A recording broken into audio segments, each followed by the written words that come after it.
ফিলিস্তিনি প্রতিরোধ আন্দোলন হামাসের প্রবাসী নেতারা কাতার থেকে ইরাক চলে যাচ্ছেন বলে খবরে প্রকাশ।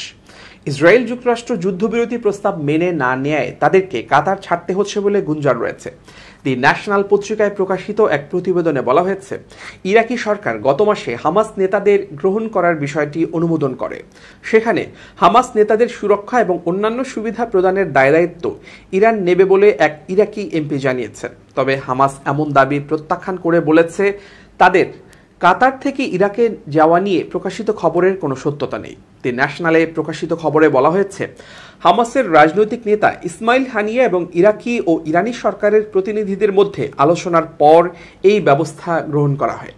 ইরানের সাথে ঘনিষ্ঠ ওই ইরাকি এমপি আরও দাবি করেন, হামাস নেতাদের বাগদাদে চলে আসা নিয়ে ইরাকি রাজনৈতিক গ্রুপগুলোর মধ্যে কোনো ঐকমত্য হয়নি। অনেকে মনে করছে এর ফলে বাগদাদ ও ওয়াশিংটনের মধ্যে দূরত্ব আরও বাড়বে। কিন্তু এই মতানৈক্য সত্ত্বেও ইরাক সরকার হামাস নেতাদের বাগদাদে থাকতে দিতে রাজি হয়েছে। তবে ইরাকি সরকার এ ব্যাপারে কোনো মন্তব্য করেনি। তবে কবে নাগাদ হামাস নেতারা বাগদাদে যাবে তা এখনও চূড়ান্ত হয়নি। হামাস সম্প্রতি বাগদাদে একটি রাজনৈতিক অফিস খুলেছে। এই অফিসের দায়িত্বে রয়েছেন সিনিয়র কর্মকর্তা মোহাম্মদ আল হাফি। গাজা যুদ্ধবিরতি নিয়ে আলোচনা স্থবির হয়ে পড়ার প্রেক্ষাপটে হামাস নেতারা বাগদাদ চলে যেতে পারেন বলে খবরটি প্রকাশিত হলো। যুদ্ধবিরতি প্রশ্নে অগ্রগতি না হওয়ার জন্য হামাসকে দায়ী করছে যুক্তরাষ্ট্র। তবে হামাস বলছে, ইসরায়েল স্থায়ী যুদ্ধবিরতিতে রাজি না হয় তা হচ্ছে না।